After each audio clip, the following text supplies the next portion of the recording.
እንደምን አላችሁ ውድ ቤተሰቦች፣ በያላችሁበት ሁሉ ሰላምና ጤና እመኝላችኋለሁ። በዛሬው ፕሮግራም ይዤላችሁ የመጽሐፍ ቅዱስ በቀጥታ እነዚህን እህሎች ብሉ ብሎ በዝርዝር ባያስቀምጥም እንግዲህ ጤናንን የሚጠብቁ ጥንካሬ የሚሰጡና እድሜን የሚያረዝሙ ምግቦችን የአመጋገብ ጥበቦችን በብዙዎች ቦታዎች ላይ ይጠቀሳሉ። እንግዲህ እርጅናን ለመከላከል ለጤና ጠቃሚ የሆኑ እህሎችንና የምግብ አይነቶችን የሚጠቀሱ ጥቂት የመጽሐፍ ቅዱስ ክፍሎችን ነግራችኋለሁ። ሆነ እንድትከታተሉኝ እስከ መጨረሻው ድረስ አብራችሁኝ እንድትቆዩ ላይክ እና ሰብስክራይብ እያደረጋችሁ ለቻናሉ አዲስ የሆናችሁ እንድታበረታቱን።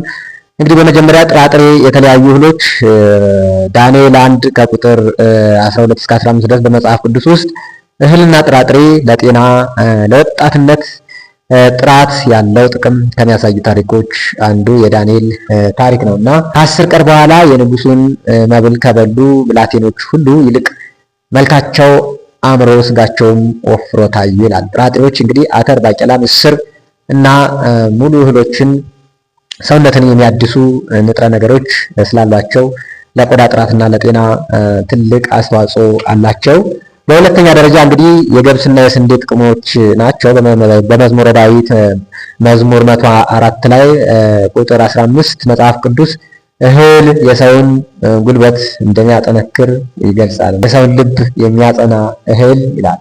በተለይ ደግሞ ገብስና ስንዴ በጥንቱ ዘመን የዋና የምግብ ምንጮች ነበሩና እነዚህ እህሎች ለሰውነት አስፈላጊ የሆኑ ኃይል በመስጠትና የምግብ መፈጨትን በማስተካከል እርጅናን የሚከላከሉ ፋይበሮች ይዘዋል ማለት ነው። እና በሶስተኛ ደረጃ የምነግራችሁ ልዩ የሕዝቅኤል እህል ሕዝቅኤል 4 ከቁጥር 9 ላይ እግዚአብሔር ለነብዩ ሕዝቅኤል እንዲመገብ የነገረው ዳቦ 6 አይነት የእህል የጥራጥሬ ድብልቅ ነበረው።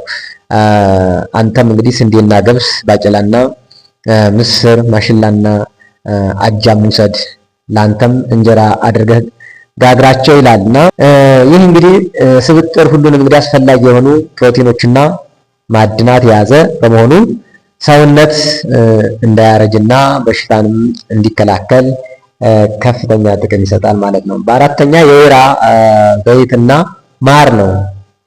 ዘዳግም 8 ቁጥር 8 ላይ መጽሐፍ ቅዱስ የወይራ ዘይትና ማር ያለባቸው ምድር በማለት ምግቦቹን ያወድሳል ማለት ነው። የወይራ ዘይት ለልብ ጤንነትና ለቆዳ ወጣትነት አንቲ አጂንግ የምንለው በሳይንስ የተረጋገጠ ጥቅም አለው። በአምስተኛ ደረጃ እንግዲህ የምነግራችሁ የአእምሮ ሰላምና ለማግኘት ምሳሌ 17 ከቁጥር 22 ላይ ከምግብ በተጨማሪ መጽሐፍ ቅዱስ እርጅናን ለመከላከል ትልቅ ቁልፍ የውስጥ ሰላም እንደሆነ ይገልጻል። ደስተኛ ልብ ጥሩ መድኃኒት ነውና ያዘነች ነፍስ ግን አጥንትን ታደርቃለች ይላል።